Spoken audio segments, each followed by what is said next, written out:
Your mindset can be your biggest asset or your biggest liability. Today in this video, I'll run you through some common limiting beliefs which stop people's success in business or real life goals, some of which I myself am guilty of, and how I shifted my mindset, broke those limiting beliefs, and started thinking in ROIs and SOPs.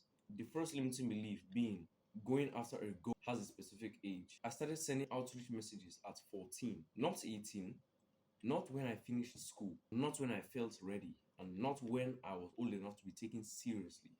14. Nobody on the other end of those calls knew my age, and it didn't matter. They cared if I could get them results. The age thing is the story you tell yourself to justify waiting. Business does not check your ID. In most cases, when I started doing discovery call around 15, it intrigued my prospects and increased the respect they had for me. Now, the second limiting belief is I have to know everything about a specific business or goal before I start. Well, I didn't know how to run a single ad campaign when I sent my first outreach message. I learned the platform after I had a reason to a client waiting on me.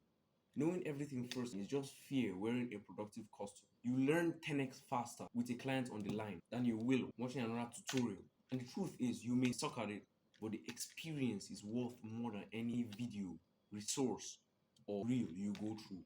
The next limiting belief, which never really made sense to me, is I will start once my ideas are validated. Nobody validated SMMA for me. In fact, my parents thought it was a scam, not because they were not wise, but because they still lived in the analog mindset. But I used their doubts as fuel to propel and push me to try and get results, to show them it actually works and is worth it. And that's what you should do too. Never seek validation from any other person but yourself. Another limiting belief is higher prices equal to lower sales and lower cash flow. This was a hard one for me to overcome. I was so scared to charge what my service should have been worth because I didn't want to lose any prospects. But the truth was, I was pricing based on what felt safe to say out loud, not what my service was actually worth to my clients. A real estate agent closing one deal from your ad is worth thousands more of them, covering all the costs. Charging a few hundred for that is not expensive, it's underpriced. Clients don't buy your price, they buy the outcome. Once I reframed it that way, it's made it easier for me to get more confidence raising my rates. The last one is I am constricted by location. In this day and age, this couldn't be further from the truth. When I started, I messaged Spanish real estate businesses and I used Google Translator to communicate with them.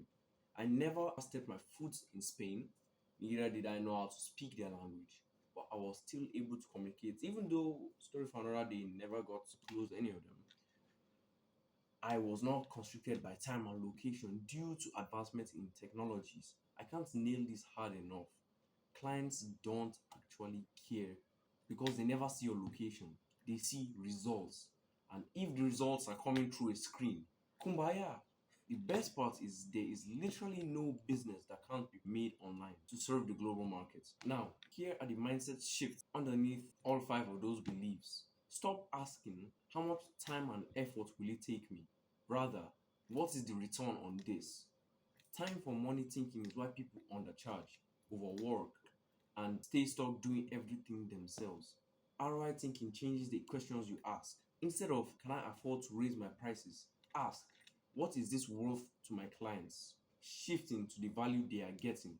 Instead of should I do this task myself, ask does my time doing this generate me more money than delegating someone else and paying them to do it, thereby protecting your time and investing it. Instead of am I ready, ask what is the cost for waiting another month.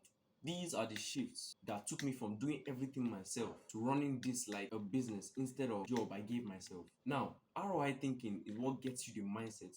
SOPs is what is truly the key to scale and allows you to delegate. ROI thinking gets you the mindset. SOPs are actually what lets you act on it.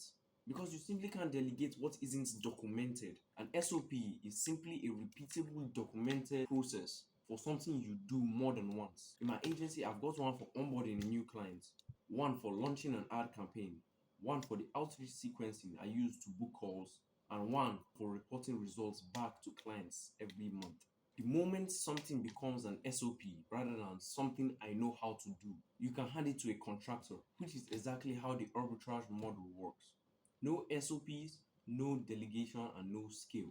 If you have made it through all four of these videos, the mistakes I made starting my own social media marketing agency, how to actually start your social media marketing in 2026, how to onboard clients without losing prospects, and now this, you've got more information than most people pay for in a course. The only thing left doing now is incorporating them and sticking to them long enough to see results. I've made it my goal to create videos that provide value every single time. If you haven't checked out all those other videos, I suggest you do. If you have and you're a subscriber, I'm really proud of you. And as always, I'll see you on the other side. Cheers.